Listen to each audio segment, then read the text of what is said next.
Google Docs phishing scam. Google Docs is a service hosted by Google in which people can create various documents and spreadsheets, as well as share these documents with other people. Phishing refers to an email or other message from a third party that imitates being from a reputable source, one that wants to deceive you into revealing personal information or credentials.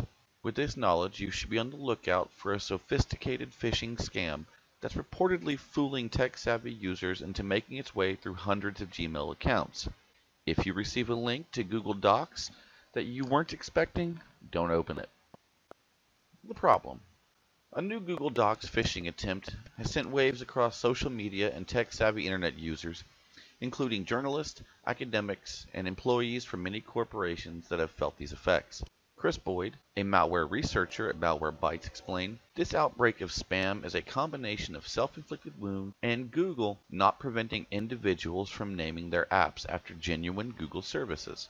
According to one Reddit user, he received an email to access a Google Doc from someone he knew and had messaged previously in the past. What was scarier is that when he clicked on the link, it took him to a very real Google URL. The site masks itself as a sign-in sheet. When the target accesses the sign-in sheet, it asks permission to access his account, which was designed to mimic Google with precision and great detail that looked very real. Users on social media are calling this scam extremely sophisticated. The hackers could potentially get control of not only your Google account, but your social media accounts as well. The scammers are hoping to get access to your contact network so they can spam more people.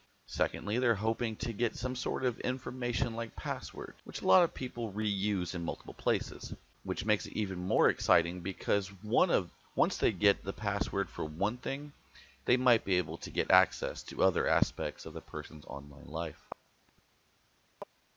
How it happened. This phishing attempt starts with an email invite to a Google Doc, or saying you've been added to a Google Doc, which appears to be from a person you know. The email directs the user to go to a legitimate account screen, listing the account you wish to use to view the document. There, a malicious service called Google Docs awaits, asking for privileges to access your account, your contacts, your passwords, your emails, and everything else in Google. This authorization is a fake Google app that's hosted on an actual Google page. Once the app is authorized, the attacker can then draw from the user's contacts to send the offending email to even more people, possibly everyone you've ever emailed. While this attempt is not exactly common, its broader reach is a common technique. Scammers attempt to pretend to be an organization the victim would deal with regularly, such as a bank, an email client, or technical support. This is supposed to grant a level of comfort and convince you to input your information in an unauthorized service or app, though Google Docs itself is not usually the source of such attempts. The effects. Google has since clamped down on this exploit, but the attack's quick scale is a strong reminder about how difficult phishing attacks can be to spot. Although the initial spam mail directs potential victims to a real Google page, the problem is the screen afterwards, which isn't the real Google Docs asking for permission to read, to send, to delete, and manage mail, but rather a third-party app someone has named Google Docs. The importance of this phish is not how it is spread, rather how it didn't use malware or fake websites tricking users to giving up their passwords. This phish worked because it tricked users into granting permission to a third-party application. This is the future of phishing. If you've clicked the link, the good news is that the chances are it won't have done much, if any, real damage, except to maybe your reputation. All that will happen is that your email address will be used to spread the spam further. Large-scale phishing attacks and those impersonating popular services like Google login pages regularly stalk the internet. How are phishing attempts like Google Docs attacks able to spread so quickly? In this case, the email that people received looked like it could have come from Google Docs. It wasn't exactly identical, but it did look similar to Google Docs, and that encourages people to have a sense of security that it was legitimate. Then there is the familiarity of the person who supposedly sent it from your network, so you're more likely to trust the message and click on it. This scam used a typical authentication process many people have had some dealing with and attempted to steal access to their information. Normally, if you just log into Google Doc, you don't have to give permission. You're not logging into an app, you're logging into Google. You would just either already be logged in, or you'd have to input your username and password. But the permission thing should have been a red flag for people.